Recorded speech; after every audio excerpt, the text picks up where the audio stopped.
আসসালামু আলাইকুম।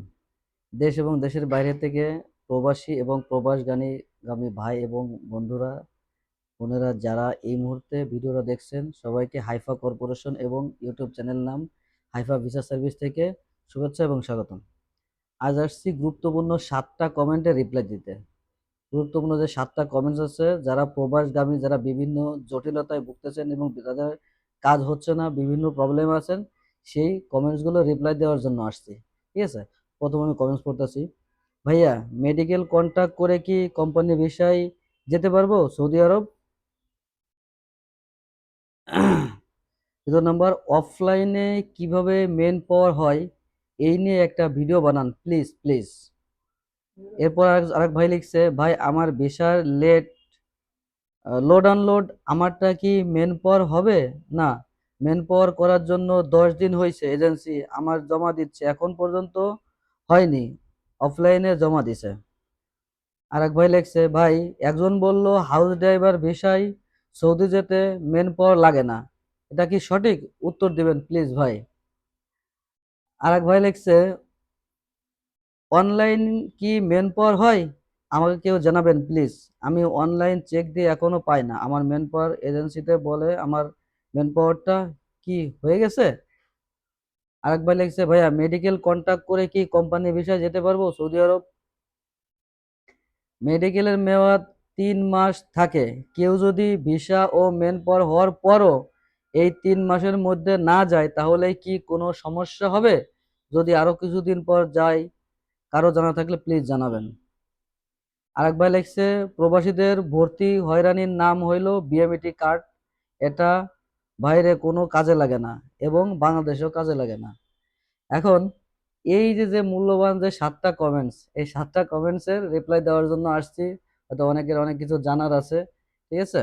এখন প্রথম কমেন্টসটা হলো, ভাইয়া মেডিকেল কন্ট্যাক্ট করে কি কোম্পানি ভিসায় যেতে পারবো সৌদি আরব? আপনি মেডিকেল কন্ট্রাক্ট আর কন্ট্রাক্ট এটা কোনো ব্যাপার না, আপনি মেডিকেল ফিট হইলে হয়েছে। আপনি জিসিসি অ্যাপ্রুভেড এবং গালফ অ্যাপ্রুভেড যে মেডিকেলগুলো আছে, বর্তমানে বাংলাদেশে 144টার মতন মেডিকেল আছে। এই মেডিকেলের যে কোনো মেডিকেল থেকে আপনি রাজশাহী বলেন, চট্টগ্রাম বলেন, কক্সবাজার বলেন, ঢাকা বলেন, বরিশাল বলেন, যেখান থেকে পারেন, কুমিল্লা থেকে পারেন, আপনি যে কোনো গালফ অ্যাপ্রুভেড যে মেডিকেলগুলো আছে, মেডিকেল থেকে যদি আপনি ফিট হন, তাহলে এম্বাসি আপনাকে ভিসা দিবে। ভিসা দিলে আপনি সৌদি আরব যেতে পারবেন। আশা করি আপনার কমেন্টসের রিপ্লাইটা পেয়েছেন। দ্বিতীয় কমেন্টস আছে, ভাই অফলাইনে কিভাবে মেন পাওয়ার হয় এই নিয়ে একটা ভিডিও বানান প্লিজ। ভাই, আমাদের অনেক পুরনো এবং প্রথম থেকেই মেন পাওয়ার গুলো অফলাইনে হইতো। অনলাইন চালু হয়েছে সীমিত কয়েকদিন, হয়তো 1.5 থেকে 2 বছর অনলাইন চালু হয়েছে, যে আমি প্রবাসী এক মাধ্যমে মেন পাওয়ারটা হয়। আমি প্রবাসীর একটা পোর্টাল আছে, এই পোর্টালের মাধ্যমে মেন পাওয়ারটা হয়। এটা আমরা সাবমিট করলে এটা বিএমডিতে যাই। আর অফলাইন, যেটা অফলাইন প্রথম থেকেই এই অফলাইনে মেন পাওয়ার হইতো। অফলাইনে মেন পাওয়ার হলে আপনি অনলাইনে চেক করে পাবেন না, যেখানে লেখা আছে অফলাইন সেখানে আপনি তো অনলাইনে চেক করলে পাবেন না। হ্যাঁ পাবেন, যখন আপনার ফাইলটা অ্যাপ্রুভ হয়ে যাবে। যখন অফলাইনের ফাইলটা, যখন আপনার কার্ড ইস্যু হয়ে যাবে, তখন আপনি অনলাইনে আমি প্রবাসীর পোর্টালে গিয়ে ডাউনলোড বিএমইটি ক্লিয়ারেন্সে গিয়ে আপনার পাসপোর্ট নাম্বার দিয়ে ভেরিফিকেশন করলে আপনার কার্ডটা চলে আসবে। আশা করি আপনার প্রশ্নের এই উত্তরটা পেয়ে গেছেন। দ্বিতীয়, ভাই আমার ভিসার লোড আনলোড আমারটা কি মেন পাওয়ার হবে? 10 দিন হয়েছে, এজেন্সি জমা দিছে অফলাইনে। ভাই অফলাইনে বর্তমানে অনেক বড় জটিলতা। অফলাইনের জটিলতা এখন বর্তমানে, অফলাইনের মেন পয়েন্ট নিয়ে অনেক প্রতিদিন বিএমডিতে আন্দোলন হচ্ছে অফলাইনের মেন পয়েন্ট নিয়ে। যদি আপনি 10 দিন যদি হয়ে থাকে, 10 থেকে 15 দিন সময় লাগতেছে বর্তমানে। ভাই আপনি যদি আপনার 10 দিন হয়ে থাকে, তাহলে আরো কিছুদিন ধৈর্য ধরেন, অবশ্যই আপনি কাঙ্ক্ষিত আপনার মেন পয়েন্টটা আপনি পেয়ে যাবেন। ঠিক আছে?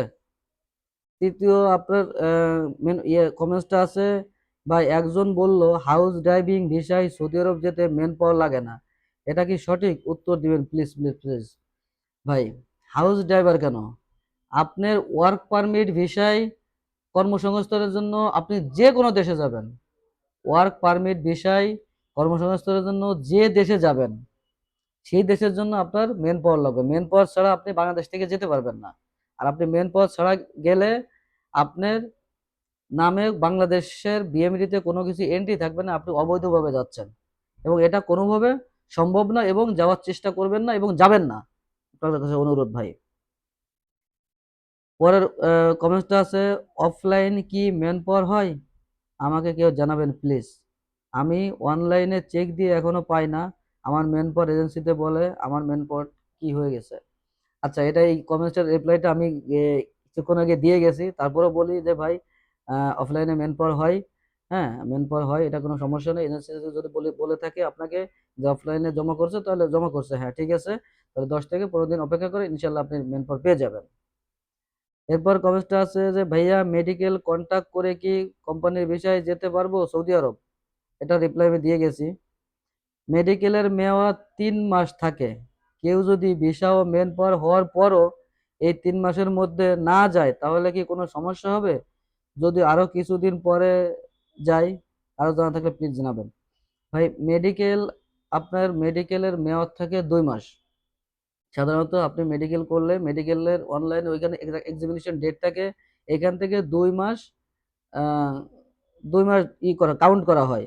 এরপর যখন আপনার আপনার ভিসার জন্য যেটা অ্যাপ্লিকেশন করা হয়, অ্যাপ্লিকেশনটা যেটা আমাদের ভাষায় বলে মোফা, মোফা এম্বাসিতে জমা দিয়ে যখন আপনার কার্ডটা উঠায় নিয়ে আসা হয়, তখন আপনার মেডিকেলের মেয়াদটা 3 মাস হয়।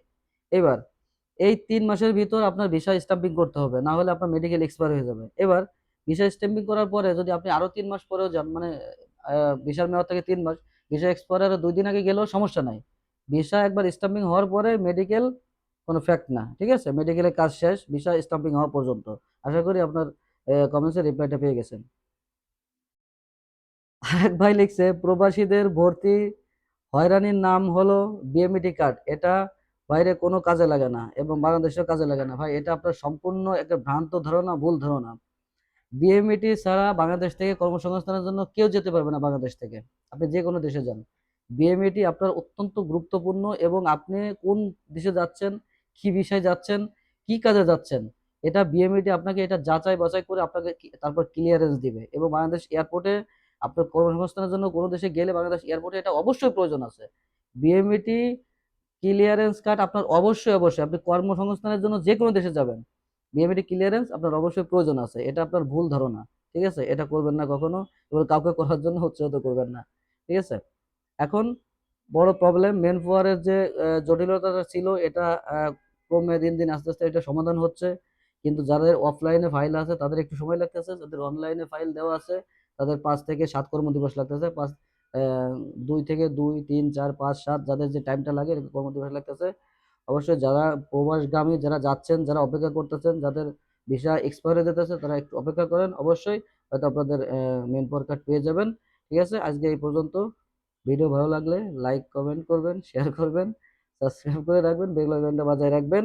যদি কারোর উপকারে আসে ভিডিওটা শেয়ার করবেন অবশ্যই অবশ্যই। আল্লাহ হাফেজ।